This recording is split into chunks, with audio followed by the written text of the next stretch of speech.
chess video, I'm going to show you some amazing chess opening tricks and traps in the England Gambit. And plus, I also have a really interesting chess puzzle for you all. So stay tuned till the end and keep watching Chess Talk.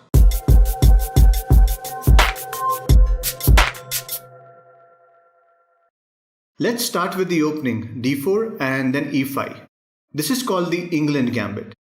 This is not an opening I would recommend for black, but since this is not played that often, many white players don't know how to respond to this, and that's what you need to take advantage of, especially in blitz and bullet games.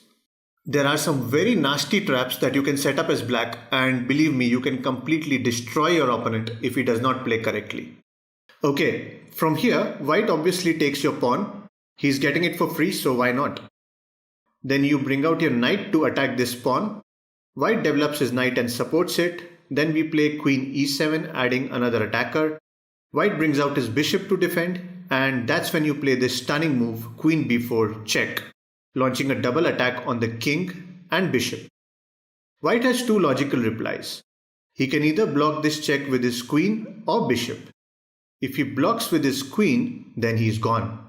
Let me show you how. After queen d2, we take this pawn on b2.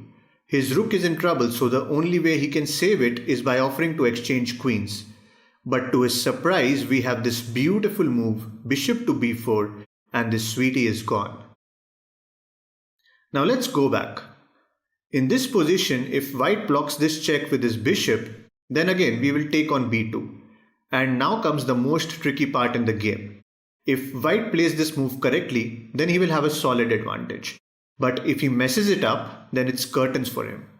If you think logically, there are two main moves that white can play to save his rook. One is bishop to c3 and the other is knight to c3. The most tempting option would be bishop to c3, attacking the queen. I have personally seen most players moving their bishop, especially in the blitz and bullet format. And that is a big mistake. Let me show you the consequences. After white plays bishop c3, we will play the lethal move bishop b4.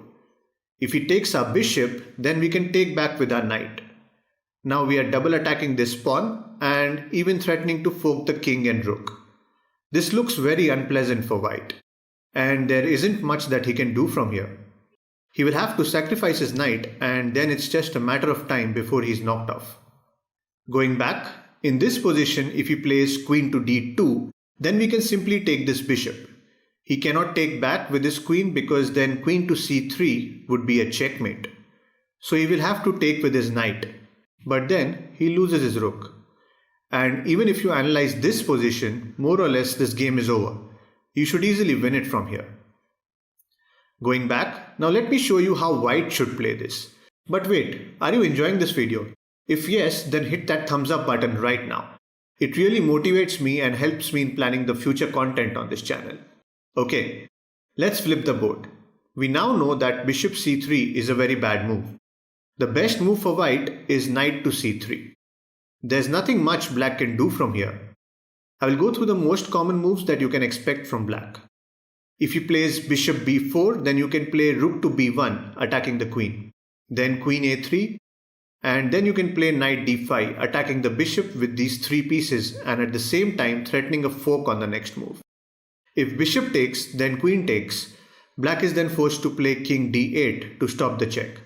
Then you can play queen to g5 check, and as you can see, you have a lot of attacking options from here. So it should be a good game for you. Going back, in this position, if he decides to move his bishop back to a5, protecting this pawn, then you can simply play rook b5. Bishop d2 will lead to the same line as we discussed earlier. And if he plays bishop to b6, then you can simply take with your rook. Now no matter how he takes your rook, you can simply play knight c7 check. Then king d8, knight takes rook, queen takes knight, and still if you see we are way ahead in development. Black can't castle and we have an extra pawn as well. So again you have a solid advantage. Going back, in this position, if black plays something like knight to b4, attacking this pawn, then you can easily diffuse this by playing knight to d4. Going back again, if he decides to run away with his queen like this, then you can attack it with knight to d5. And as soon as the queen moves, you can take this pawn and then take his rook. Moral of the story is that if you play this correctly as white, then you will always be dominating this game. Okay, so it's puzzle time. But before moving on to today's chess puzzle, I would like to remind that if you want to learn some cool chess tricks and become a better chess player, then you should subscribe to our channel right now. And don't forget to hit the bell to turn on all notifications. Okay, so here's the puzzle. In this position, it's your turn and you need to find the best move continuation for white. If you're able to find the solution to this puzzle, then share it in the comments below. Whoever gives the correct answer with the perfect explanation, I'll be pinning that comment at the top so that everyone can see it. All the best guys, let's see how many of you can solve this. Well, don't forget to like this video, and if you haven't yet subscribed, then subscribe now. Thanks for watching.